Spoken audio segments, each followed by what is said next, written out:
Hello everyone, welcome to पवन वाग academy. I am Ankita और आज की क्लास में हम लोग देखेंगे आपके आयोनिक इक्विलिब्रिया वाले चैप्टर का नेक्स्ट वाला पार्ट। ठीक है, तो सबसे पहले हम लोगों ने प्रीवियस वाले क्लासेस में सारे के सारे फॉर्मूलेज को डिराइव किया था। आज की क्लास में हम लोग देखेंगे आपके न्यूमेरिकल्स। ठीक है, सो स्टार्ट करते हैं न्यूमेरिकल्स को। हम लोग डिस्कस कर रहे हैं प्रॉब्लम नंबर 3.11 जो कि दिया है आपके पेज नंबर 59 पे। प्रॉब्लम 3.11 से हम लोग स्टार्ट कर रहे हैं। ठीक है, सो स्टार्ट करते हैं।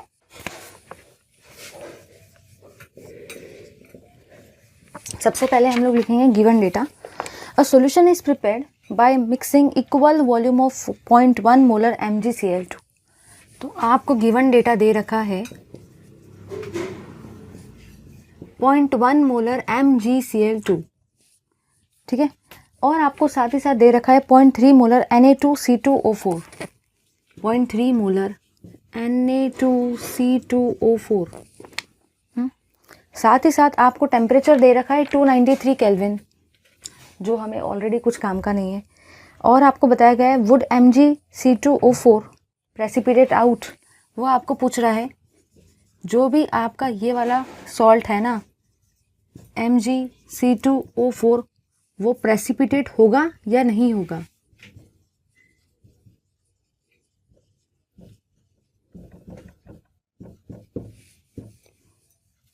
साथ ही साथ उसने आपको KSP का वैल्यू दे रखा है, मतलब उसने ही आपको सोल्यूबिलिटी प्रोडक्ट का भी वैल्यू दे रखा है, और वो वैल्यू उसने दिया है 8.56 इंटू 10 की पावर -5।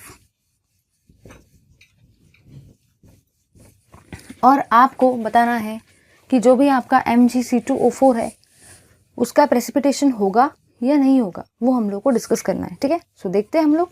चलिए, अगर हम लोग यहाँ पे इस प्रॉब्लम को फोकस करें तो सबसे पहली चीज़ जो काम की है वो ये है, आपको उसने MgC2O4 का प्रेसिपिटेशन होगा या नहीं होगा ये पूछा है। लेकिन आप थोड़ा यहाँ ध्यान दो, यहाँ पे उसने आपको MgCl2 के बारे में इंफॉर्मेशन दी है और Na2C2O4 के बारे में हमें इंफॉर्मेशन मिली है, लेकिन हमें इस सॉल्ट के बारे में कुछ भी इंफॉर्मेशन नहीं दी गई है। ठीक है, इसका मतलब ये हुआ, अगर मैं ध्यान से देखती हूँ ना, तो मैंने यहाँ पे ये देखा कि जब मैं Mg2+ आयन को C2O4 2- आयन में डालती हूँ तभी जाके मेरा ये वाला सॉल्ट बनता है MgC2O4। MgC2O4 मतलब जब Mg2+ आयन C2O4 2- आयन के साथ रिएक्ट करेंगे तो जाके ये वो MgC2O4 टाइप का सॉल्ट प्रिपेयर होगा। ठीक है, इतना तो क्लियर हो गया। अब सेकेंड थिंग ये है कि ये सॉल्ट में अगर आप ध्यान देते हो तो ये सॉल्ट में पहली चीज़ जो आ रही है वो है आपकी Mg2+ आयन, जो आपको मिलेगा इस सॉल्ट से Mg2+ आयन। फिर आपको दे रखा है C2O4 2- आयन, तो C2O4 2- आयन जो है वो आपको इस सॉल्ट से मिलेगा। फिर ये सॉल्ट के ये जो दोनों आयन है ये एक दूसरे के साथ कंबाइन होंगे और ये वाला सॉल्ट हम लोग को देंगे। ठीक है, चलिए ये तो हो गया। अब काम की चीज़ जो है ना वो ये है कि आपको उसने यहाँ पे वॉल्यूम के बारे में कोई भी इंफॉर्मेशन नहीं दी है। ठीक है, और जब भी इस टाइप के प्रॉब्लम आते हैं और अगर आपको वॉल्यूम के बारे में कोई भी इंफॉर्मेशन नहीं दी गई हो ना, तो आपको वॉल्यूम 1V करके कंसिडर करना है। आप वॉल्यूम को 1 लीटर करके कंसिडर कर लो। मतलब मैं यहाँ पे ऐसे केस में कंसिडर करूँगी कि यहाँ पे भी मेरा वॉल्यूम कितना है 1 और यहाँ पे भी मेरा वॉल्यूम का वैल्यू कितना है 1। यह आपको इमेजिन करना है अगर नहीं दिया है तो। ठीक है, अब ध्यान से सुनना। सबसे पहली चीज़ जो है ना वो यहाँ पे ये है कि हम लोगों को ये कंसंट्रेशन MgCl2 का दिया है 0.1 मोलर, ये वाला 0.3 मोलर Na2C2O4 का दिया है, लेकिन हम लोगों को इनका कंसंट्रेशन नहीं दिया है। और सबसे इम्पॉर्टेंट थिंग जो है इस न्यूमेरिकल को सॉल्व करने के लिए वो ये है कि हमें पता होना चाहिए कि जो कंसंट्रेशन इनका है ना वो कंसंट्रेशन इनका कभी नहीं रहेगा, क्योंकि ये सॉल्ट का अलग कंसंट्रेशन है, ये सॉल्ट का अलग कंसंट्रेशन है, और अब हम इनको मिक्स कर रहे हैं। ठीक है, तो इनका भी कंसंट्रेशन चेंज हो जाएगा, इसका भी कंसंट्रेशन चेंज हो जाएगा। तो हम कंसिडर करेंगे कि ये जो भी आपका 0.1 मोलर MgCl2 है ना, इसको मैं कंसिडर करूंगी एज M1। जो भी आपका 0.3 मोलर Na2C2O4 है ना, इसको हम लोग कंसिडर करेंगे M2। ठीक है, सेकेंड थिंग जो है इनके लिए मैं कंसिडर करूंगी V1। V1 का वैल्यू मैंने लिया है 1। यहाँ पे मैंने V2 का भी वैल्यू लिया है 1, क्योंकि आपको क्वेश्चन में वॉल्यूम का वैल्यू नहीं दिया गया है, इसलिए मैंने वॉल्यूम को 1 कंसिडर किया है। ठीक है, चलिए अब देखते हैं आगे हम लोग। तो मैंने यहाँ पे ये देखा कि सबसे पहला केस जो है ना वो मैं निकाल रही हूँ फॉर MgCl2। MgCl2 के लिए मतलब ही मैं Mg2+ आयन का कंसंट्रेशन निकालना चाहती हूँ, तो मैं यहाँ पे लिख सकती हूँ फॉर Mg2+ आयन। ठीक है, देखो कैसा होगा। हमारा फॉर्मूला कहता है M1V1 equals to M into VF। ये जो है ना ये है आपके Mg2+ आयन का कंसंट्रेशन। ठीक है, अब VF जो है ना इसका मतलब आपका है V फाइनल। VF का मतलब क्या है? V final. V फाइनल का मतलब ही होता है आपका टोटल वॉल्यूम।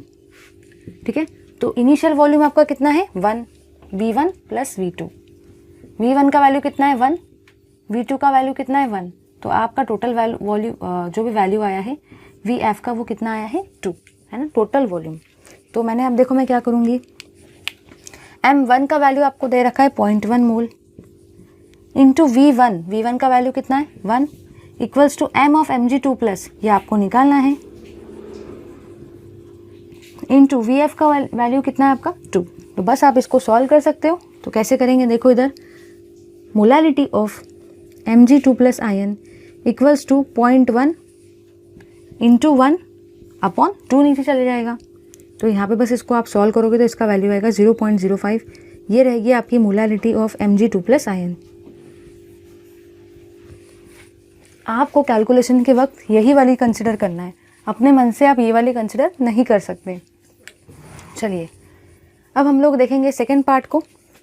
सेकेंड पार्ट है आपका फॉर Na2C2O4। अगर आप ध्यान देते हो तो Na2C2O4 में आपका आ रहा है C2O4 2- आयन, तो मुझे इसके लिए कैलकुलेशन करना है। ठीक है, तो मैंने यहाँ पे क्या देखा, देखो फिर से वही वाला फॉर्मूला लगाएंगे हम लोग। M2V2 equals to M of C2O4 2- ion into V final, मतलब ही टोटल वॉल्यूम। ठीक है, अब ध्यान से देखो, आपको M2 का वैल्यू कितना दे रखा है? 0.3। ठीक है, इंटू V2 का वैल्यू कितना है आपका? 1, क्योंकि वो दिया नहीं है तो आपने 1 कंसिडर किया है, equals to M of C2O4 2- जो आपको निकालना है। ठीक है, इंटू V फाइनल का आपको वैल्यू कितना आया है? 2। तो बस इसको भी आप वैसे सॉल्व करेंगे। M of C2O4 2- ion equals to, ये रहेगा आपका 0.3 इंटू 1/, ये वाला 2 नीचे चले जाएगा।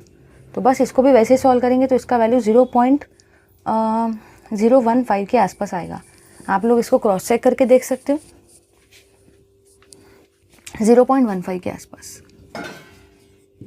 ठीक है, तो ये रहेगा आपका मोलालिटी ऑफ MC2O4 2- आयन। चलो ये तो हो गया। अब हम लोग को क्वेश्चन में फाइनल मोलालिटी वगैरह नहीं पूछा गया है, आपको पूछा गया है कि बताओ कि जो आपका सॉल्यूशन है, जो आपका सॉल्ट है ना MgC2O4, जब आप उसका सॉल्यूशन बनाएंगे तो वो प्रेसिपिटेट होगा या नहीं होगा। तो अगर आपने मेरा प्रीवियस वाला क्लास किया होगा तो मैंने उसमें बताया था कि अगर आपका आयोनिक प्रोडक्ट ऑफ वाटर या ionic product of any salt जो आप कंसिडर कर रहे हो, अगर वो बड़ा हो जाए सॉल्युबिलिटी प्रोडक्ट से, तो आपका जो सॉल्यूशन है उसमें जो सोल्यूट है वो प्रेसिपिटेट होता है ना। तो हमें सबसे पहले जो डिटरमाइन करना है वो है आपका आयोनिक प्रोडक्ट। अगर आयोनिक प्रोडक्ट का वैल्यू ज़्यादा आता है तो आपका सॉल्यूशन क्या होगा? Super saturate. देखो कैसे करेंगे, हम लोग निकालेंगे आयोनिक प्रोडक्ट।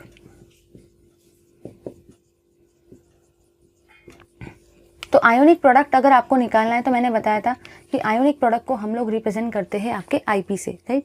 तो आईपी का फॉर्मूला क्या हो जाएगा? आईपी का आपका फॉर्मूला होगा concentration of Mg2+ ion into concentration of C2O4 2- ion. हम लोग ये दोनों का कंसंट्रेशन इसलिए कंसिडर कर रहे हैं क्योंकि हमें ये सॉल्ट के बारे में बताना है, और ये सॉल्ट ये 2 चीज़ों से बना है, Mg2+ और C2O4 2-। ठीक है, देखो ये वाला जो है ना ये आपका फाइनल वाला रहेगा। आप ये वाला कंसंट्रेशन डायरेक्टली नहीं ले सकते, आपको Mg2+ का ये वाला कंसंट्रेशन ही लेना है। ठीक है, 0.05 इंटू C2O4 का आपको यही वाला कंसंट्रेशन लेना है, आप गिवन वाला नहीं ले सकते। मैक्सिमम स्टूडेंट्स ये वाला कंसंट्रेशन लेके सॉल्व करेंगे और उनका आंसर गलत आएगा। आपने जो फाइनली निकाला है ना वही आपको लेके सॉल्व करना है। तो इसका वैल्यू कितना आ रहा है 0.15। आप इसको सॉल्व कर सकते हो आराम से। ये रहेगा 5 × 15 × 10 की पावर -1 -2 -3 -4, ठीक है। 15 5 आप कैसे भी अपने ट्रिक से कर सकते हो, कोई इशू नहीं है, जैसा आपको ठीक लगे वैसा आप करो। 15 5 75 × 10 की पावर -4। तो ये वाला आपका वैल्यू रहेगा आयोनिक प्रोडक्ट का 7.5 × 10 की पावर -3।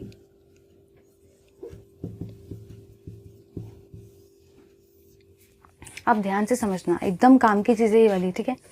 अगर आप ध्यान देते हो तो आपने यहाँ पे ये देखा कि आपके आयोनिक प्रोडक्ट का वैल्यू तो इतना आया है और आपको सॉल्युबिलिटी प्रोडक्ट का गिवन वैल्यू कितना दे रखा है, आपको सॉल्युबिलिटी प्रोडक्ट का वैल्यू दे रखा है 8.56 × 10 की पावर -5, ठीक है। तो जब आप इन दोनों वैल्यूज़ को कंसिडर करते हो तो आपको इतना पता होना चाहिए कि अगर आपको कहीं पे 10 की पावर -3 दिया जाए और अगर आपको कहीं पे 10 की पावर -5 दिया जाए, है ना, तो 10 की पावर -3 हमेशा -5 से बड़ा रहता है, ठीक है। अगर आपको कहीं पे मैंने दिया है 10 की पावर +3 और 10 की पावर +5, तो 10 की पावर +5 बड़ा रहेगा। लेकिन जब माइनस आ जाए तो उल्टा करना पड़ता है, -3 बड़ा रहेगा, क्योंकि अब यहाँ पे माइनस आ गया है। क्योंकि मैक्सिमम स्टूडेंट्स को आइडेंटिफाई करते भी नहीं आता है कि बड़ा है कि कौन सा है और छोटा कौन सा है, तो फिर वहाँ पे प्रॉब्लम आ सकती है, ठीक है। तो समझ गया ना, प्लस में जो होता है वही होगा, बट माइनस में उसका हमेशा उल्टा रहता है। तो 10 की पावर -3 आपका बड़ा है, इसका मतलब आपका आयोनिक प्रोडक्ट जो है वो सोल्यूबिलिटी प्रोडक्ट से क्या है, ज़्यादा। और कभी भी अगर आपका आयोनिक प्रोडक्ट सोल्यूबिलिटी प्रोडक्ट से ज़्यादा आ जाए ना, तो आपका सॉल्यूशन जो है उसमें जो सॉल्ट है वो प्रेसिपिटेट होता है। सो MgC2O4 विल प्रेसिपिटेट, उसका प्रेसिपिटेशन होगा इन द सॉल्यूशन। अब ये चीज़ जो चीज़ है ये बाकी न्यूमेरिकल्स में भी ऐसा ही रिपीट होगा। तो बस क्या करना है, आयोनिक प्रोडक्ट के लिए आपको आयंस का प्रोडक्ट लेने का है, ठीक है, क्योंकि उसका नाम ही आयोनिक प्रोडक्ट। आप आयंस का प्रोडक्ट ले लोगे, लेकिन आपको जो कंसंट्रेशन चाहिए वो आपको पहले अपने लिए निकालना पड़ेगा। आप ये वाले कंसंट्रेशन को डायरेक्टली यूज़ नहीं कर सकते। वॉल्यूम नहीं दिया है तो आपको अपने लिए वॉल्यूम 1 कंसिडर करना है। और बस ये तो हम लोगों ने लास्ट वाले क्लास में भी डिस्कस किया था, 3 कंडीशंस, उसी की एक कंडीशन है, तो ले लो इसका स्क्रीनशॉट। चलिए मूव करते आगे। हम लोग डिस्कस कर रहे हैं आपकी प्रॉब्लम 3.12 को, जो कि दिया है आपके पेज नंबर 59 पे। प्रॉब्लम 3.12, इसमें देखते हैं गिवन डेटा आपको क्या क्या दे रखा है।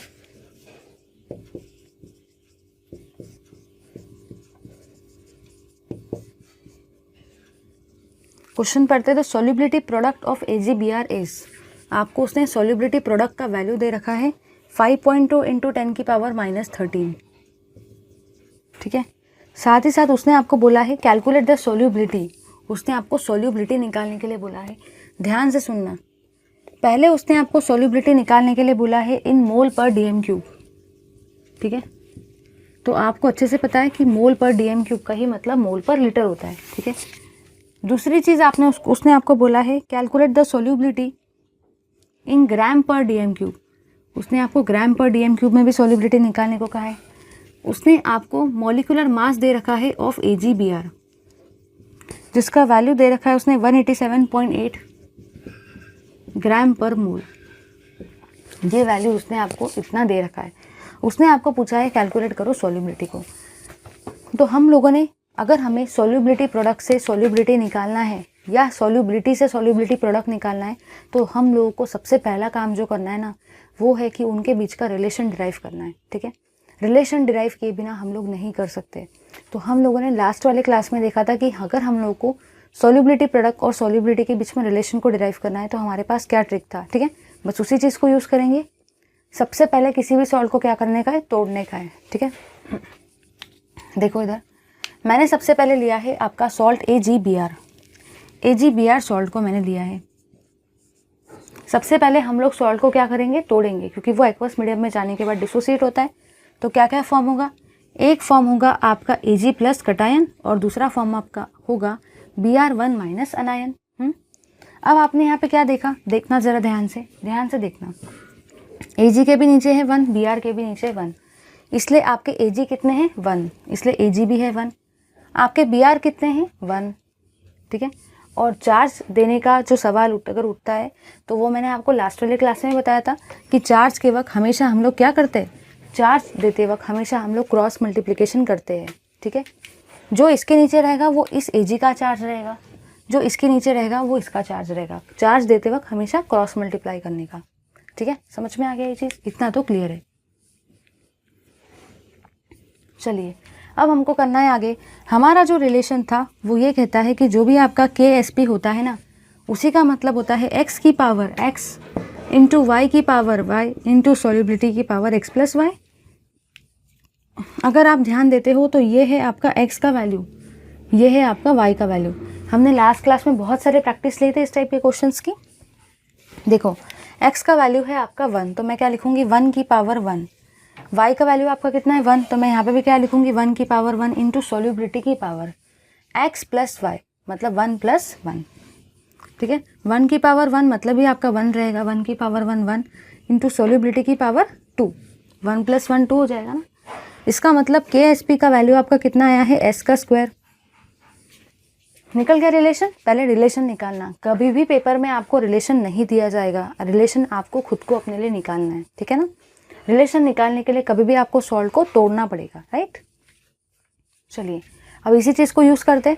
अब हम लोग को ये पूछा गया है कि बताओ सॉल्युबिलिटी आप कैसे निकालोगे। तो देखना इधर KSP का वैल्यू होता है s का स्क्वायर। तो s का मीनिंग क्या हो जाएगा, स्क्वायर रूट ऑफ KSP।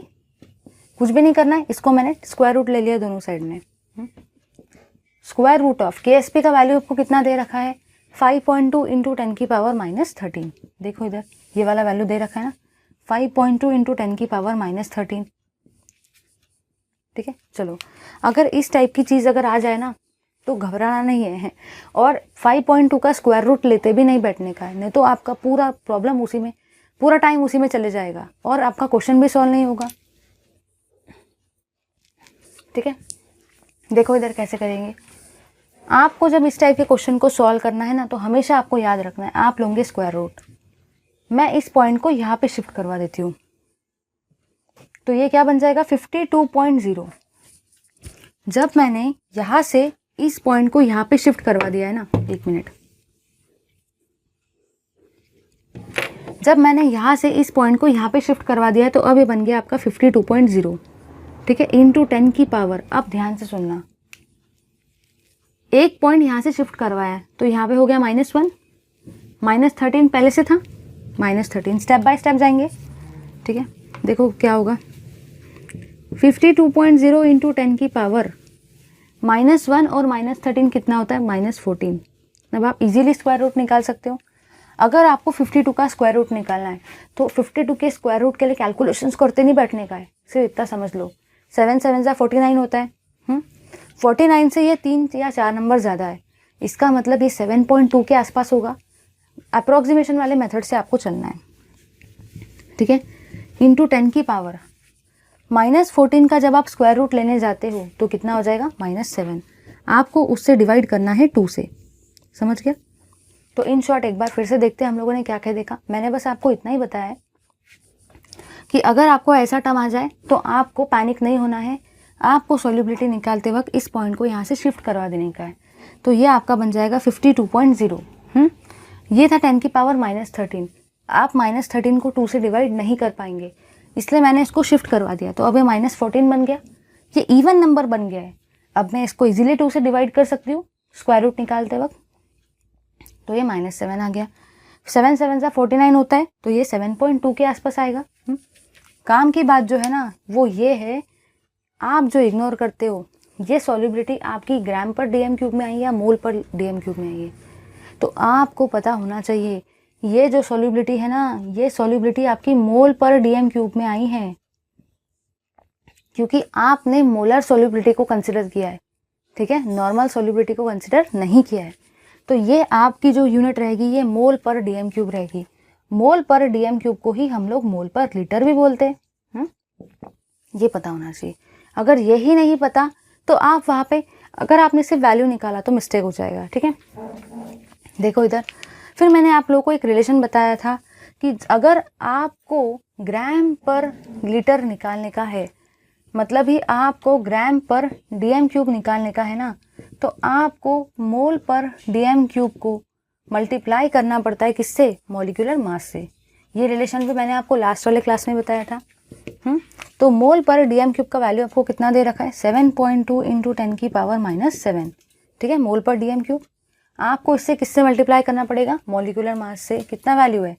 187.8। तो आप लोग इसको सॉल्व कर सकते हो और आंसर निकाल सकते हो।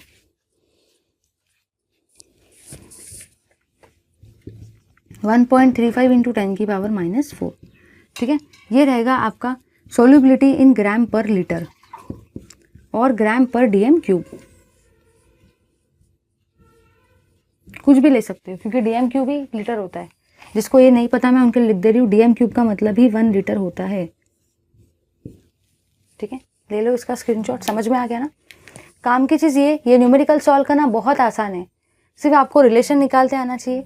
दूसरी चीज़, आपको ये पता होना चाहिए कि जो भी वैल्यू यहाँ निकल रहा है वो मोल पर डीएम क्यूब का है। ठीक है, फिर आपको ग्राम पर डीएम क्यूब में उसको कन्वर्ट करना है। और काम की चीज़ है, स्क्वायर रूट लेते भी आना चाहिए। विदाउट लॉगरिथमिक टेबल का यूज़ करके, विदाउट कैलकुलेटर का यूज़ करके आप स्क्वायर रूट ऐसे निकालोगे। ले लो स्क्रीनशॉट। चलिए अब हम लोग मूव करते आगे। अब हम लोग डिस्कस कर रहे हैं प्रॉब्लम 3.13 को।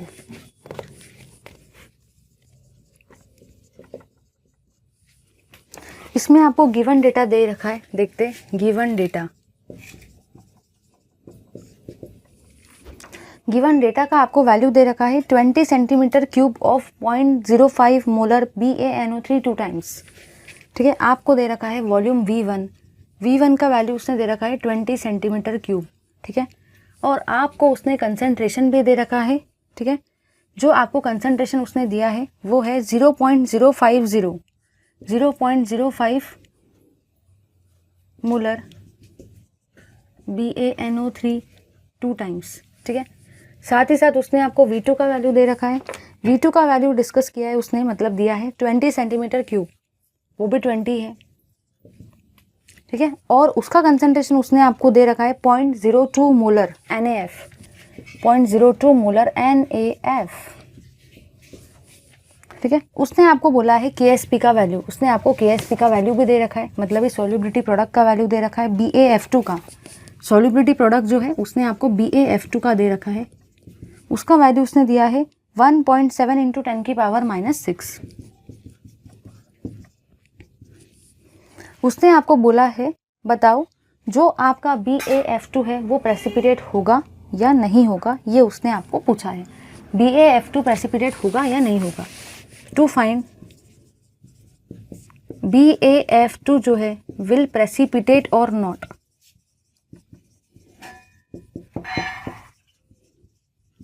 तो आप लोग खुद ही सोचो, उसने अगर आपको ऐसा वाला क्वेश्चन पूछा है, इसका मतलब ही वांट्स टू आस्क यू कि जो भी आपका आयोनिक प्रोडक्ट है ना और जो भी आपका सोल्युबिलिटी प्रोडक्ट है उसके बीच का रिलेशन क्या है ना। जब भी आपको वो प्रेसिपिटेट होगा या नहीं होगा ऐसा पूछता है, तो एक्चुअली आपको आयोनिक प्रोडक्ट और सोल्युबिलिटी प्रोडक्ट के बीच में का रिलेशन बताना है कि ये बड़ा रहेगा या छोटा रहेगा।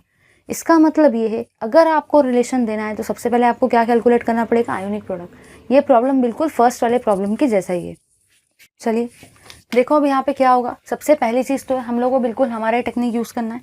हमारा पहला टेक्निक रहता है फॉर, पहले आप निकालोगे, सबसे पहले आप जो निकालोगे वो रहेगा आपका BaNO3 2 टाइम्स, मतलब इस कंपाउंड के लिए आप सबसे पहले निकालोगे। तो इसमें एक्चुअली आपके कौन से आयन्स है? इसमें आपके आयन्स है बेरियम 2+ आयन्स। ठीक है, फिर सेकंड जो किस्सा रहेगा आपका वो रहेगा फॉर NaF। आप NaF टाइप के सॉल्ट के लिए निकालोगे, तो NaF टाइप के सॉल्ट में आपके कौन से वाले आयन्स रहेंगे? फ्लोरीन के आयन्स। ठीक है, तो उसका भी आपको कंसंट्रेशन मिल जाएगा, है ना। चलिए देखते हैं। तो आपने यहाँ पे क्या देखा, अगर आपको इसका करने का है तो आपको सबसे पहले तो पता होना चाहिए M1, बिल्कुल वही वाला formula M1V1 equals to M of Ba2+ ion into V final. V final का मतलब ही क्या होता है? V total. तो मैंने यहाँ पे क्या देखा, ध्यान से देखना, ये जो आपका कंसंट्रेशन दे रखा है ना, ये कंसंट्रेशन है आपका M1, ये कंसंट्रेशन है आपका M2, और अब हमें निकालना है V फाइनल। वी फाइनल का ही मतलब होता है वी टोटल, और वी टोटल का मतलब क्या हो जाएगा, V1 प्लस V2, बिल्कुल फर्स्ट प्रॉब्लम के जैसा ही है।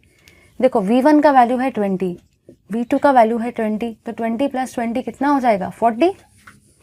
ये इस टाइप का प्रॉब्लम आपको आ सकता है, क्योंकि बुक में दो बार ऐसे प्रॉब्लम कराए गए, इसका मतलब आने का चांस है। ठीक है, देखो इधर M1 का वैल्यू आपको कितना दे रखा है 0.05, V1 का वैल्यू आपको कितना दे रखा है 20, ये आपको निकालने का है Ba2 plus ion into V final, मतलब ही वी टोटल का वैल्यू कितना दे रखा है 40। तो आप लोग निकाल सकते हो M of Ba2 plus ion equals to 0.05 into 20 upon 40, 0 से 0 कैंसिल हो जाएगा, 2 2 जार 4 हो जाएगा, और अब आप इसको आराम से निकाल सकते हो। इसका आंसर 0.025 के आसपास आएगा, चेक कर लो एक बार, ये रहेगा आपका मोलर में। ठीक है, तो ये है आपका Ba2 प्लस आयंस का कंसंट्रेशन, कौन सा वाला, फाइनल वाला कंसंट्रेशन। और आपको पता है कि हमेशा आयोनिक प्रोडक्ट निकालते वक्त हम लोग फाइनल कंसंट्रेशन को ही लेते हैं, इनिशियल वाले कंसंट्रेशन को हम नहीं ले सकते। ठीक है, यहाँ पे भी बिल्कुल वैसा ही करना है, डुप्लीकेट वैसा ही है, सिर्फ M1 V1 के जगह पे क्या आ जाएगा M2 V2 equals to M of F into V of final. ठीक है, देखो इधर M2 का वैल्यू आपको कितना दे रखा है, M2 0.02, V2 का वैल्यू आपको कितना दे रखा है 20 इंटू M F 1 माइनस, ये आपको निकालना है, इंटू वी फाइनल का आपको वैल्यू कितना दे रखा है, मतलब वी टोटल वी 40। देखो M ऑफ F 1 माइनस, इसका वैल्यू देखो कितना आएगा 0.02 इंटू 20 अपॉन 40। ठीक है, 0 से 0 कैंसिल हो जाएगा, 2 2 जार 4। तो अब आप इसको अगर सॉल्व करते हो M of F 1 minus equals to 0.02 upon 2, तो इसका वैल्यू कितना आएगा 0.01 मोलर। ठीक है, तो इस तरीके से आपका इसका भी वैल्यू निकल गया। ठीक है, अब आप आराम से सॉल्व कर सकते हो। अब नेक्स्ट पार्ट है आपका आयोनिक प्रोडक्ट का वैल्यू आपको निकालने का है। ठीक है, तो आईपी का मतलब ही होता है आपका आयोनिक प्रोडक्ट। ठीक है, तो आयोनिक प्रोडक्ट का मतलब ही क्या हो जाएगा, आयोनिक प्रोडक्ट आपको निकालने का है BaF2 का। अब ध्यान देना यहाँ पे, ये देखो सबसे पहली चीज़ तो ये है, बुक में डायरेक्टली ये सॉल्व कर दिया है, उन्होंने ये फॉर्मूला दिया ही नहीं है। और एक और काम बुक वालों ने ये किया है कि आपको रिएक्शन दिए बिना डायरेक्टली आयोनिक प्रोडक्ट का वैल्यू ले लिया, तो आपको पता ही नहीं चलेगा कि किसका स्क्वायर करना है, किसका क्या करना है, समझ में आएगा क्या, नहीं समझेगा। इसलिए मैं इस रिएक्शन को भी डिस्कस कर रही हूँ कि वो रिएक्शन आपको पता होनी चाहिए। ठीक है, देखो वो रिएक्शन क्या कहती है, आपको BaF2 के बारे में पता करना है कि BaF2 प्रेसिपिटेट होगा या नहीं होगा। तो आपको सबसे पहली चीज़ जो पता होनी चाहिए वो ये है कि जब BaF2 को मैं लेती हूँ, पानी डालती हूँ, तो BaF2 टूटता है। कैसे टूटेगा, देखो इधर ध्यान से देखना, वैसे मैंने आपको भी तोड़ना सिखा दिया है, अब आप लोग एक्सपर्ट बन चुके हो।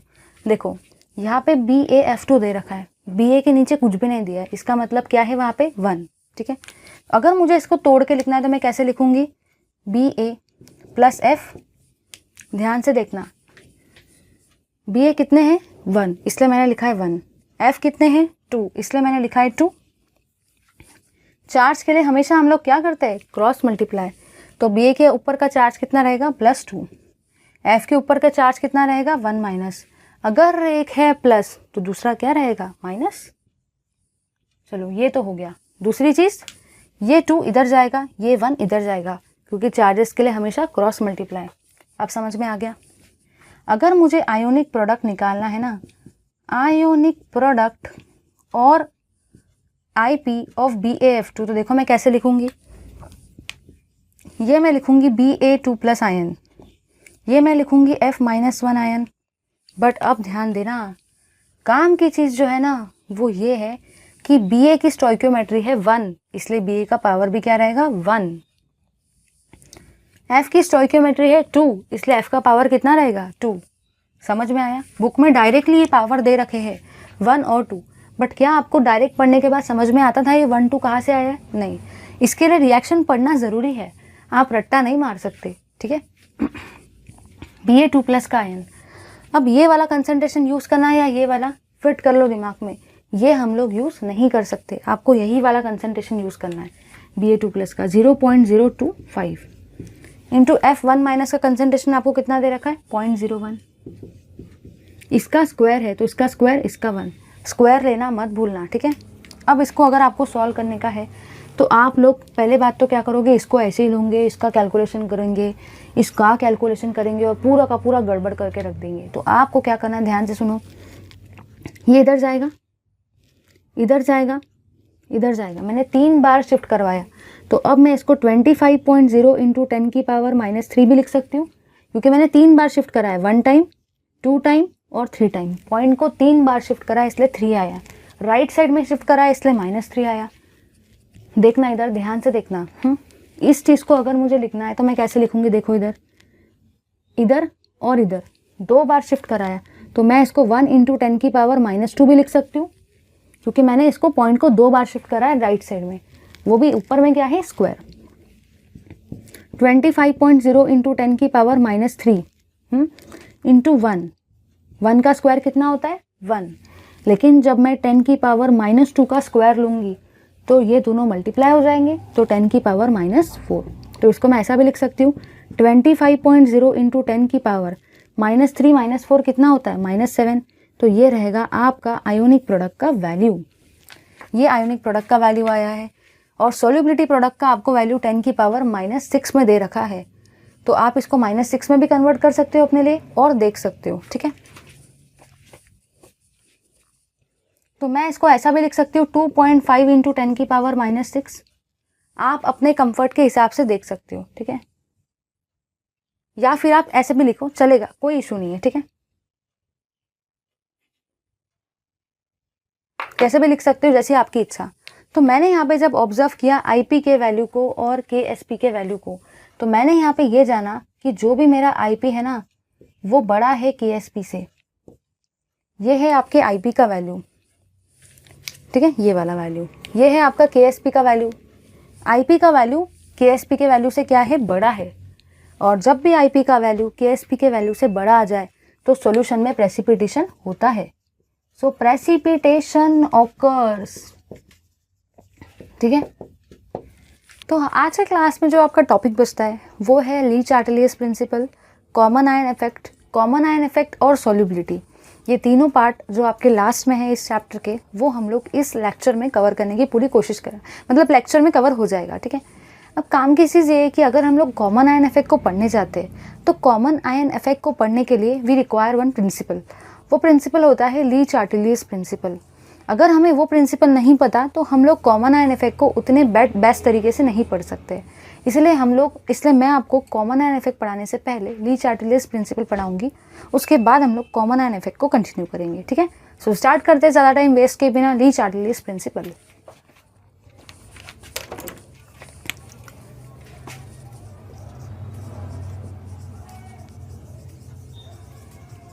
ली चार्टेलियस प्रिंसिपल।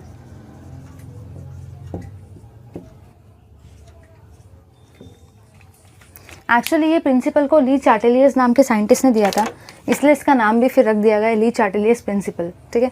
ये प्रिंसिपल कुछ भी नहीं कहता है, हम लोग को ये प्रिंसिपल का डेफिनेशन या इसका जो भी रूल है या जो भी स्टेटमेंट है वो कहीं पे भी पूछा नहीं जाता है, लेकिन ये रूल को हमें अप्लाई करते आना चाहिए।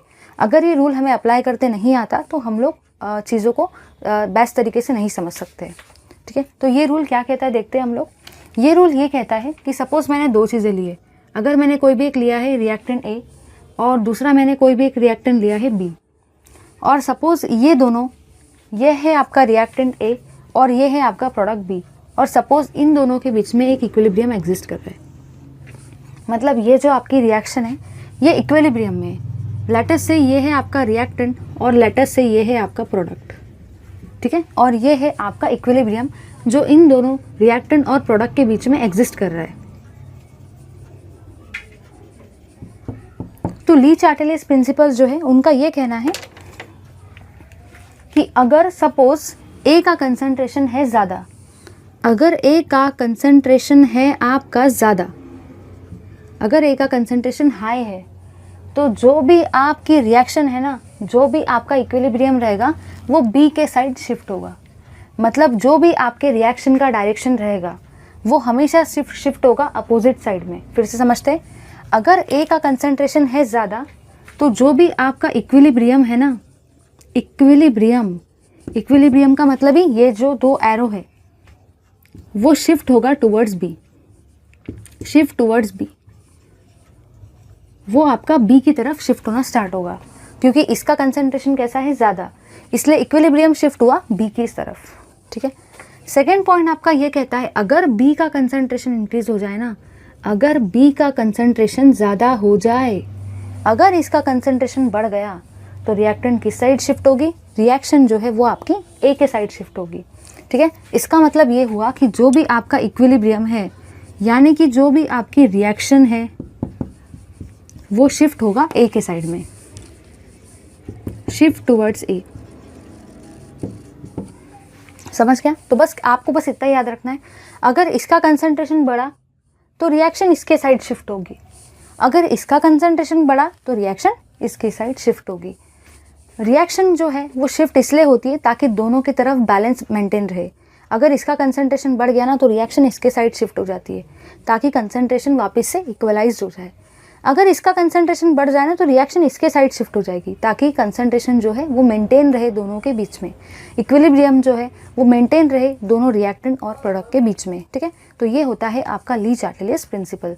हम लोगों को इसके लिए कोई भी स्टेटमेंट का रिक्वायरमेंट नहीं है, क्योंकि ये जो स्टेटमेंट है कहीं पे भी आपको पूछा नहीं जाता है।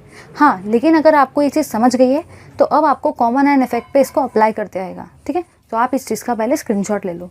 समझ गया ना? इसका बढ़ा तो रिएक्शन इसके साइड शिफ्ट होगी, इसका बढ़ा तो रिएक्शन इसके साइड में शिफ्ट होगी। चलिए अब हम लोग मूव करते हैं नेक्स्ट पार्ट की तरफ, जिसका नाम है common ion effect.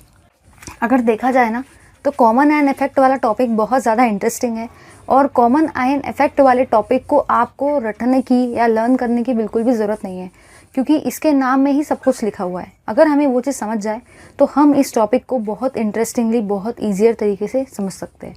So start करेंगे कॉमन आयन इफेक्ट को। कॉमन आयन इफेक्ट,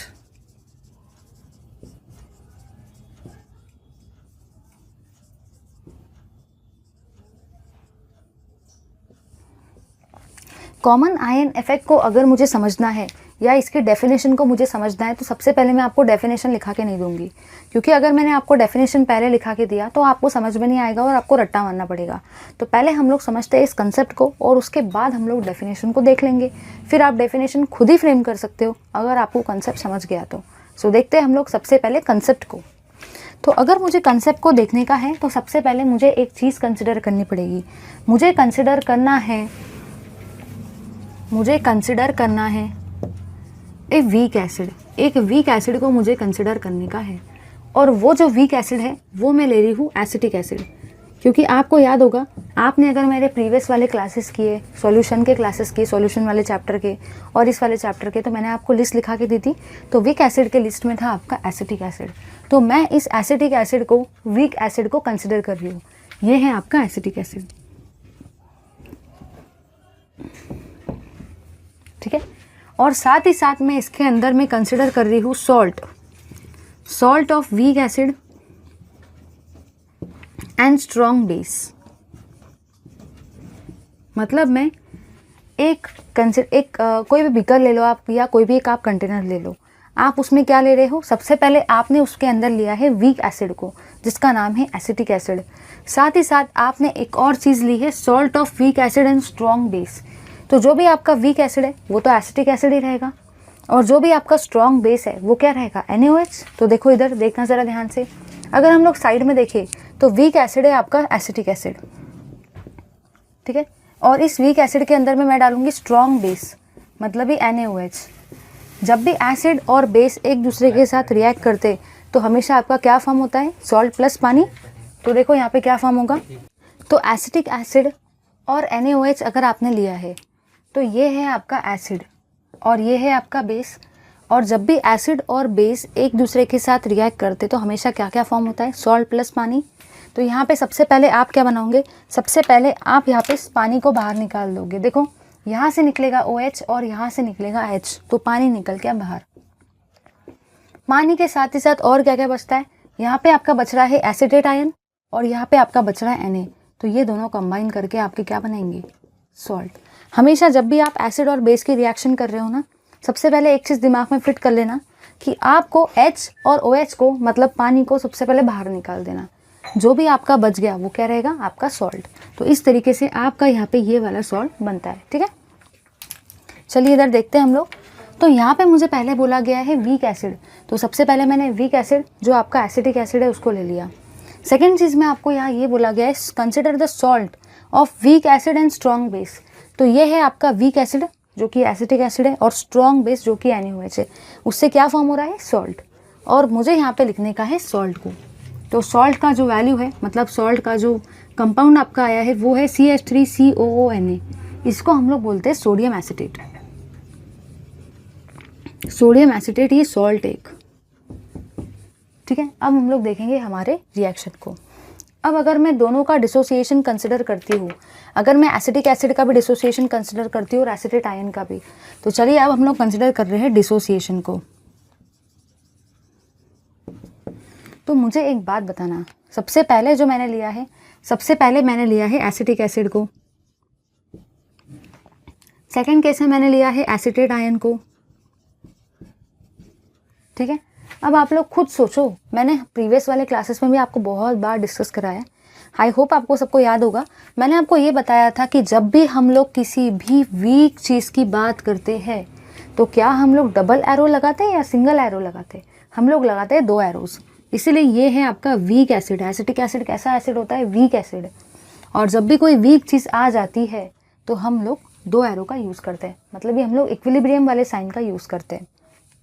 चलिए अब जो ये वाला सॉल्ट है, salt of weak acid and strong base, तो अब जो आपका ये वाला सॉल्ट है ना, सोडियम एसिटेट, इसके अंदर एसिड तो भले ही वीक है लेकिन बेस कैसा नेचर का है, स्ट्रॉन्ग। बेस आपका उसके अंदर में स्ट्रॉन्ग नेचर का है, इसलिए आप उसके अंदर में डबल एरो नहीं लगा सकते, आपको उसके अंदर में सिंगल एरो ही लगाना पड़ेगा। समझ में आ गया ना। वीक एसिड था इसलिए मैंने डबल एरो लगाया, लेकिन ये जो सॉल्ट है ये वीक एसिड का तो है ही, लेकिन साथ ही साथ इस सॉल्ट के अंदर में स्ट्रॉन्ग बेस है, जिसकी वजह से मैं यहाँ पे सिंगल ही एरो का यूज़ करूँगी। एरो देते वक्त ध्यान देना, ऐसा नहीं कि अपने मन से किसी को भी 2 एरो लगा दिए, किसी को भी 1 एरो लगा दिया, रॉन्ग हो जाएगा कम्प्लीटली। अब मुझे यहाँ पे क्या करवाना है, मुझे यहाँ पे करवाना है डिसोसिएशन को। तो दोनों को तोड़ डालो। अगर मैंने इसको तोड़ा, मतलब अगर इसका डिसोसिएशन करवाया पानी के प्रेजेंस में, तो क्या होगा, ये टूटने के बाद आपको 2 चीज़ें देगा, एक रहेगा आपका एसिटेट आयन और एक रहेगा आपका H+।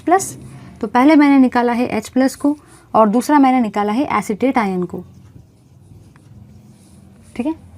अब देखना ज़रा ध्यान से, अगर मैं इसको भी तोड़ना चाहती हूँ तो इसमें भी 2 चीज़ें टूटेगी, एक रहेगा आपका Na+ और दूसरा क्या रहेगा आपका एसिटेट आयन। तो इस तरीके से मैंने दोनों को तोड़ा, दोनों का डिसोसिएशन करवाया वाटर के प्रेजेंस में। अगर एक है पॉजिटिव तो दूसरा चार्ज कौन सा रहेगा, नेगेटिव। यहाँ पे भी अगर एक है पॉजिटिव तो दूसरा कौन सा रहेगा, नेगेटिव। तो बस मैंने दोनों को तोड़ दिया, ठीक है। अब तोड़ना तो हो गया, अब मैंने यहाँ पे क्या देखा, मैंने यहाँ पे जो ऑब्जर्व किया ना, वो ये ऑब्जर्व किया कि जो आपका एसिटिक एसिड है वो कैसा है, वो वीक एसिड है, मतलब वो आपका वीक इलेक्ट्रोलाइट है। हमें पता है कि जो वीक एसिड होता है वो किसका एग्जाम्पल होता है, वीक इलेक्ट्रोलाइट का, क्योंकि दोनों के नाम में क्या आता है, वीक वीक। लेकिन ये है आपका सॉल्ट वीक एसिड का और स्ट्रॉन्ग बेस का, इसलिए ये आपका कैसा इलेक्ट्रोलाइट हुआ, फिर स्ट्रॉन्ग इलेक्ट्रोलाइट, क्योंकि इस इलेक्ट्रोलाइट के अंदर में आपका जो बेस है वो कैसा है, बहुत ज़्यादा स्ट्रॉन्ग, इसलिए इसका नाम रहेगा स्ट्रॉन्ग इलेक्ट्रोलाइट, ठीक है। तो ये चीज़ तो हमें समझ में आ गई। अब हम लोग को देखना है आगे। तो मैंने यहाँ पे क्या देखा, मैंने यहाँ पे ये देखा, अगर ये है आपका वीक एसिड, वीक एसिड मतलब कि वीक इलेक्ट्रोलाइट, तो यहाँ से जो भी आपके एसिटेट आयन प्रोड्यूस होंगे वो भी कैसे रहेंगे, बहुत ज़्यादा कम। ये रहेंगे आपके बहुत ज़्यादा कम, मतलब ये आपके जो ये वाले आयन्स रहेंगे वो बहुत ज़्यादा लेस रहेंगे। क्यों, क्योंकि वो जो एसिड था जिससे वो फॉर्म हुए हैं वो कैसा है, वीक नेचर का है, वीक इलेक्ट्रोलाइट है, जिसकी वजह से वो कम टूटेगा और ये आयन्स भी कम बनेंगे। अब सोचने की बात है, ये है आपका बहुत ज़्यादा स्ट्रॉन्ग इलेक्ट्रोलाइट, मतलब ये बहुत ज़्यादा टूटेगा, बहुत ज़्यादा डिसोसिएट होगा। अगर ये स्ट्रॉन्ग है, ये बहुत ज़्यादा टूटेगा, तो ये आयन्स भी कैसे बनेंगे, ज़्यादा। ठीक है। वीक से हमेशा कम आयंस बनते, स्ट्रॉन्ग से हमेशा ज़्यादा आयंस बनते।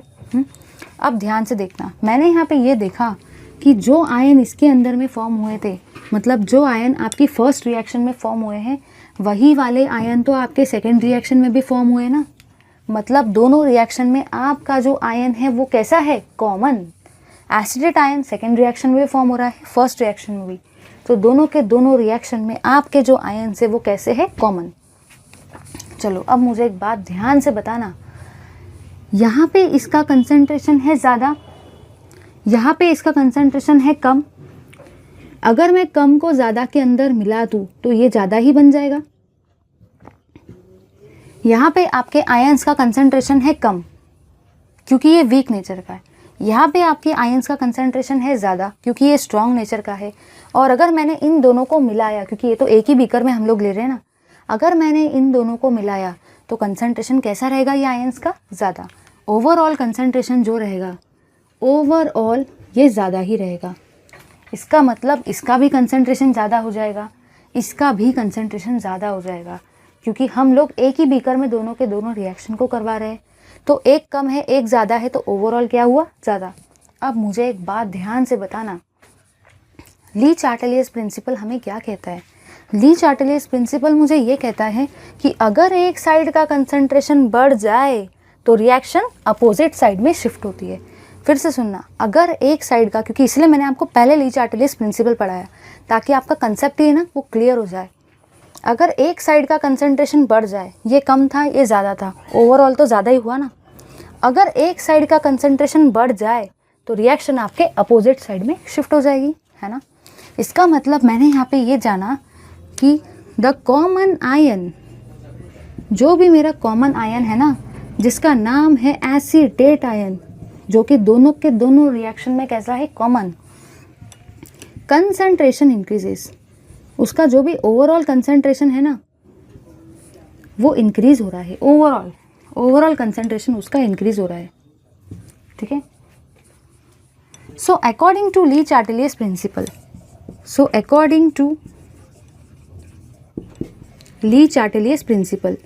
ली चार्टेलियस प्रिंसिपल हमें क्या कहते हैं, तो ली चार्टेलियस जो भाई थे उन्होंने हमें ये बताया कि अगर ओवरऑल कंसंट्रेशन राइट साइड का ज़्यादा हो जाए तो रिएक्शन आपके लेफ्ट साइड में शिफ्ट हो जाएगी। तो common ion acetate concentration increases. So according to Le Chatelier's principle the reaction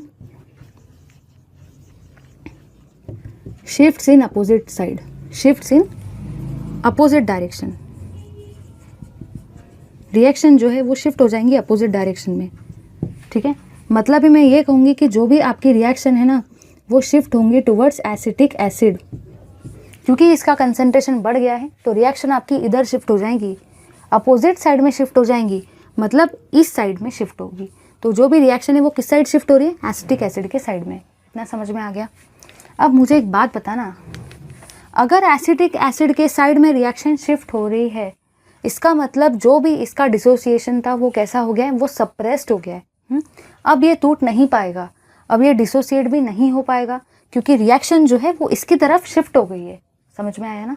तो अब मैंने यहाँ पे ये लिखा है कि जो भी आपका एसिटिक एसिड है ना, जो भी आपका एसिटिक एसिड है उसका डिसोसिएशन सप्रेस हो गया है। डिसोसिएशन मतलब जो भी उसका टूटना था ना, टूटना, वो सप्रेस हो गया है, ठीक है। किसके वजह से, एसिटेट आयंस की वजह से। तो ये रहा आपका कॉमन आयन इफेक्ट। मतलब दोनों के दोनों रिएक्शन में पहले आपने क्या किया, देख लेते एक बार फिर से। पहले आपने क्या किया, पहले आपने लिया एक वीक एसिड को जो कि था आपका एसिटिक एसिड। मैं इसलिए इसको टाइम देके समझा रही हूँ क्योंकि ये नहीं समझा तो आगे का आपको एक और एग्जाम्पल भी नहीं समझेगा, ठीक है। तो पहले मैंने लिया वीक एसिड को। वीक एसिड बहुत कम टूटता है क्योंकि वो एक वीक इलेक्ट्रोलाइट है, तो उसका डिसोसिएशन भी कम होगा। एसिड हमेशा आपको H+ आयन देता है, तो एसिड ने आपको H+ आयन दे दिया। जो भी बचा हुआ रहेगा, अगर एक है प्लस तो दूसरा क्या रहेगा, माइनस। सोचने की बात है। ये है वीक इलेक्ट्रोलाइट, मतलब ये डिसोसिएशन भी कम होगा इसका। तो यहाँ पे जो आयंस फॉर्म होंगे वो भी कैसे रहेंगे, कम, क्योंकि है एसिड वीक। अब आ जाओ नीचे। नीचे आपने लिया है सॉल्ट को, और ये जो सॉल्ट है ना, ये सॉल्ट है आपके वीक एसिड और स्ट्रॉन्ग बेस का। तो जो वीक एसिड थे वो था एसिटिक एसिड, जो स्ट्रॉन्ग बेस था वो था NaOH। आपने इन दोनों को कंबाइन किया तो सबसे पहले जब भी एसिड और बेस एक दूसरे के साथ रिएक्ट करते हैं तो आपका सॉल्ट प्लस पानी बनता है। तो आपने सबसे पहले पानी को बाहर निकाल दिया, तो जो बच गया वो क्या रहेगा, सॉल्ट। तो मैंने डायरेक्टली यहाँ पे सॉल्ट को लिया है क्योंकि मुझे सॉल्ट कंसिडर करना है। सॉल्ट को भी तोड़ेंगे, लेकिन सॉल्ट के अंदर है वीक एसिड और साथ ही साथ स्ट्रॉन्ग बेस। स्ट्रॉन्ग बेस है मतलब ये कैसे नेचर का रहेगा, स्ट्रॉन्ग इलेक्ट्रोलाइट, इसीलिए मैंने यहाँ पे सिंगल ही एरो लिखा। इसको भी तोड़ेंगे तो यहाँ पे एक बनेगा कटायन और एक बनेगा आपका अनायन, लेकिन ये स्ट्रॉन्ग है तो जो भी आपका आयन प्रोड्यूस होगा वो भी कैसा रहेगा, ज़्यादा, क्योंकि वो कैसा है, स्ट्रॉन्ग। अब आप खुद सोचो, एक है कम एक है ज़्यादा, ये तो एक ही बीकर के अंदर में ना, मतलब ओवरऑल इसका कंसंट्रेशन कैसा रहेगा, ज़्यादा। अब मुझे एक बात बताओ, ली चार्टिलियस जो साइंटिस्ट थे, मतलब ली चार्टिलियस जो अंकल थे, उन्होंने हमें ये बताया कि अगर एक साइड का कंसंट्रेशन बढ़ जाए तो रिएक्शन अपोजिट साइड में शिफ्ट हो जाती है। अगर इस साइड का ओवरऑल कंसंट्रेशन बढ़ जाता है तो रिएक्शन इसके अपोजिट साइड में शिफ्ट हो जाएगी, मतलब रिएक्शन एसिटिक एसिड के साइड में शिफ्ट होगी। वही मैंने लिखा है। अब आप लोग मुझे एक बात बताना, अगर रिएक्शन एसिटिक एसिड के साइड में शिफ्ट हो जाती है तो क्या एसिडिक एसिड जो है वो टूट पाएगा, वो डिसोसिएट हो पाएगा? बिल्कुल भी नहीं, क्योंकि रिएक्शन उसकी तरफ मूव कर रही है, तो अब वो डिसोसिएट नहीं हो पाएगा, वो टूट नहीं पाएगा। ठीक है, तो इन शॉर्ट मैंने ये देखा कि इस इफेक्ट में जो आपका एक कॉमन आयन है ना दोनों रिएक्शन में, एसिटिक आयन एसिटेट आयन, दोनों के दोनों रिएक्शन में एक आपका है कॉमन आयन, जिसके वजह से एक इफेक्ट जनरेट हो रहा है, और उसी के रीज़न के वजह से जो आपका एसिड है ना वीक, वो डिसोसिएट नहीं हो पाएगा, उसका डिसोसिएशन सप्रेस्ड हो चुका है, और ऐसे इफेक्ट को हम लोग क्या बोलते हैं, कॉमन आयन इफेक्ट। तो पहले इसका ले लो स्क्रीनशॉट, फिर मैं समझाती हूँ इसके डेफिनेशन को। चलिए अब हम लोग देखते हैं आगे इसके डेफिनेशन को। तो कॉमन आयन इफेक्ट का डेफिनेशन आपको ये कहता है कि जो भी आपका आयोनाइजेशन है ना, ionisation of weak electrolyte, ionisation of weak electrolyte जो है ना वो सप्रेस हो गया है। ठीक है, जो भी आपका आयोनाइजेशन है वीक इलेक्ट्रोलाइट का वो सप्रेस हो गया है in the presence of strong electrolyte, in the presence of strong electrolyte.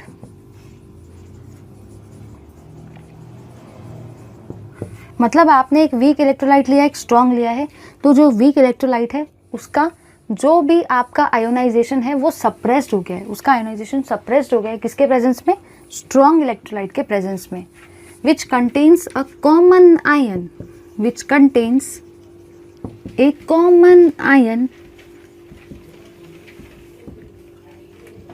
similar to that of weak electrolyte, मतलब is called as common ion effect।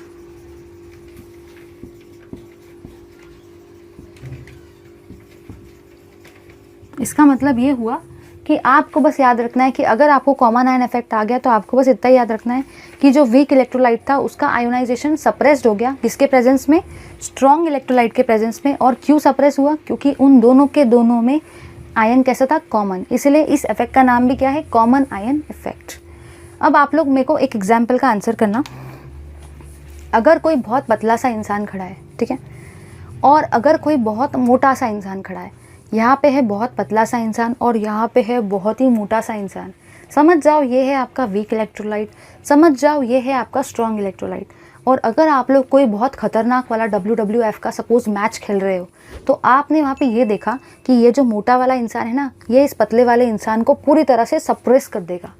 तो बिल्कुल वही वाला केस है, मतलब इस मोटे इंसान ने इस पतले इंसान को पूरी तरह से क्या कर दिया, सप्रेस। उसी तरीके से इस स्ट्रॉन्ग इलेक्ट्रोलाइट ने इस वीक इलेक्ट्रोलाइट को क्या कर दिया, सप्रेस्ड। समझ जाओ ये WWF का मैच है। वीक इलेक्ट्रोलाइट मतलब आपका पतला वाला इंसान, स्ट्रॉन्ग इलेक्ट्रोलाइट मतलब बहुत मोटा वाला इंसान। तो मोटे वाले ने पतले वाले को सप्रेस कर दिया उस WWF के मैच के अंदर में, और ये रहा आपका कॉमन आयन इफेक्ट। ठीक है, तो ले लो इसका स्क्रीनशॉट, डेफिनेशन को रट्टा नहीं मारने का, समझ के लिखने का। चलिए वैसे ही कॉमन आयन इफेक्ट का सॉल्युबिलिटी के साथ भी कोरिलेशन करते हैं और देखते हैं कि क्या कोरिलेशन होता है। ये रहा आपका एक एग्जाम्पल, अभी हम लोग सेकंड एग्जाम्पल देखेंगे। दोनों एग्जाम्पल में से एक एग्जाम्पल पेपर में आ सकता है, ठीक है, इसलिए मैंने इसको इतना टाइम दिया। एक एग्जाम्पल अगर समझ गया तो दूसरा वाला भी आराम से बिल्कुल वैसा ही है, सिर्फ चीज़ें चेंज हो जाएगी, रिएक्टेंट चेंज हो जाएंगे, बट फंडा जो है, कंसेप्ट जो है वो तो सेम ही रहेगा। देखते हैं अब हम लोग क्या कर रहे हैं ना, हम लोग कॉमन आयन इफेक्ट को कोरिलेट करवा रहे हैं सॉल्युबिलिटी के साथ में, कि कॉमन आयन इफेक्ट का सॉल्युबिलिटी के ऊपर में क्या इफेक्ट पड़ता है, तो वो भी देख लेते हैं। इसलिए इस टॉपिक का नाम है common ion effect and solubility.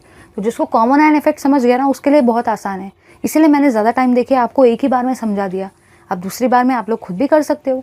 तो आपका जो टॉपिक का नाम है वो है common ion effect and solubility, ठीक है।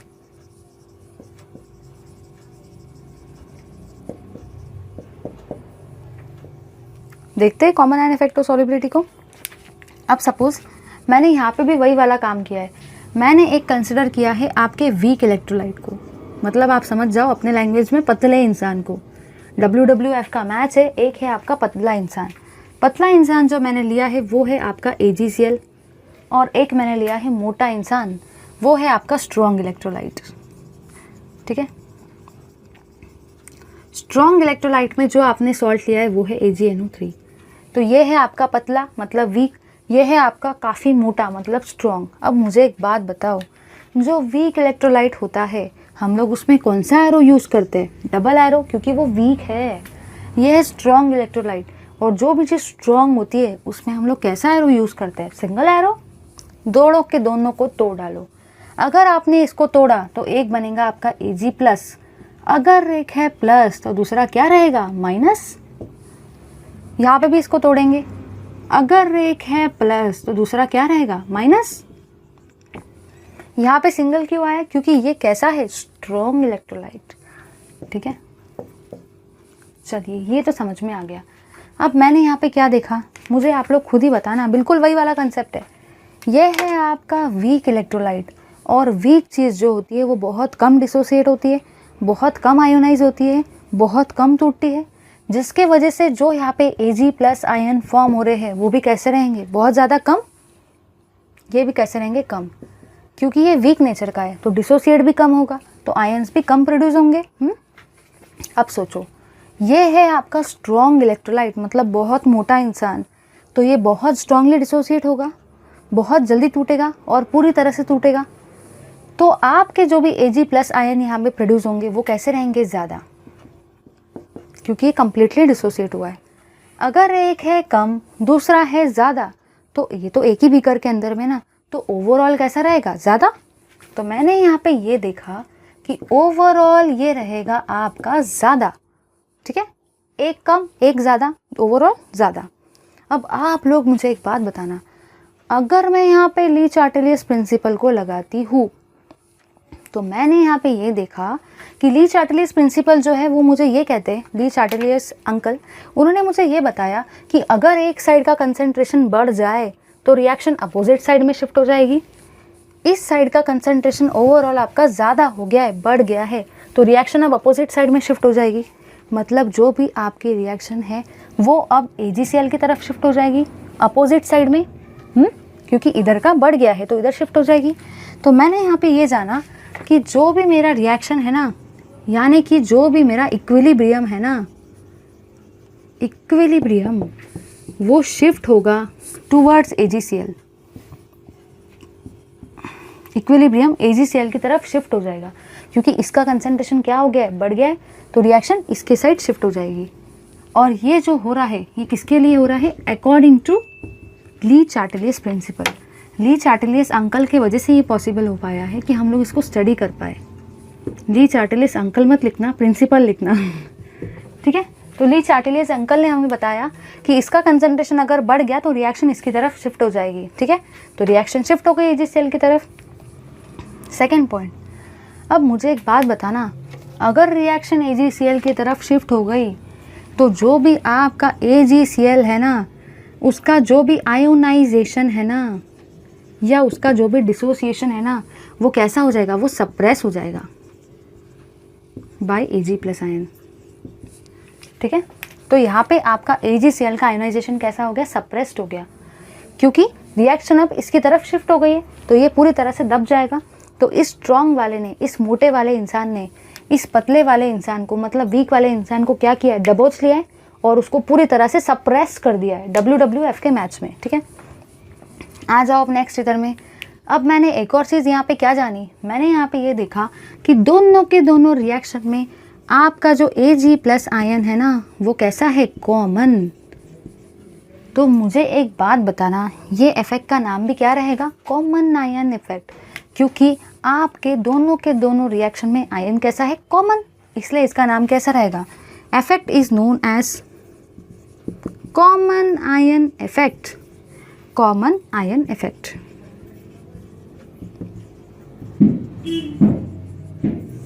ठीक है, ये तो समझ में आ गया।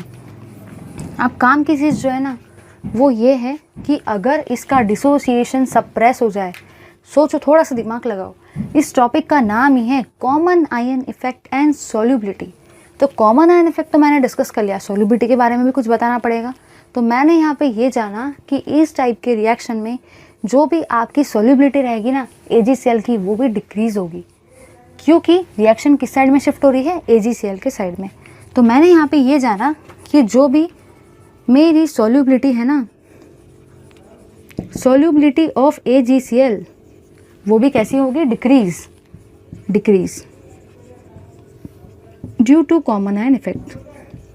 तो कॉमन आयन इफेक्ट को तो मैंने समझ लिया, मतलब एक आयन के वजह से जो कि कॉमन है दोनों के दोनों रिएक्शन में, जिसके वजह से वीक इलेक्ट्रोलाइट पूरी तरह से दब चुका है स्ट्रॉन्ग इलेक्ट्रोलाइट के प्रेजेंस में, वो रहा आपका कॉमन आयन इफेक्ट। लेकिन उसका एक और परिणाम क्या हुआ है, उसका एक और रिजल्ट जो है वो ये है कि इसकी सॉल्युबिलिटी भी क्या हो जाती है, डिक्रीज।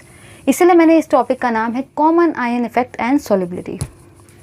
ठीक है, so I am very happy to say you this कि यहाँ पे हमारा चैप्टर जो है वो एंड होता है। ठीक है, आई होप ये चैप्टर आपको पसंद आया होगा and it was a very interesting kind of chapter. सारी चीज़ें यहाँ पे जो थी ना वो लॉजिक के ऊपर बेस्ड थी, कुछ भी रट्टा मारने वाली चीज़ तो थी नहीं। जिसका लॉजिक अच्छा है, मैंने एकदम बेस्ट तरीके से इस चीज़ को कवर कराने की कोशिश की ताकि आपको कुछ भी रट्टा ना मारना पड़े और सारी चीज़ें आप कंसेप्ट वाइज चलिए। ठीक है, so thank you very much for watching this video. Like और शेयर तो बनता ही है, साथ ही साथ कमेंट भी बनता है, and please subscribe to our channel if you haven't yet subscribe. ठीक है, थैंक यू वेरी मच।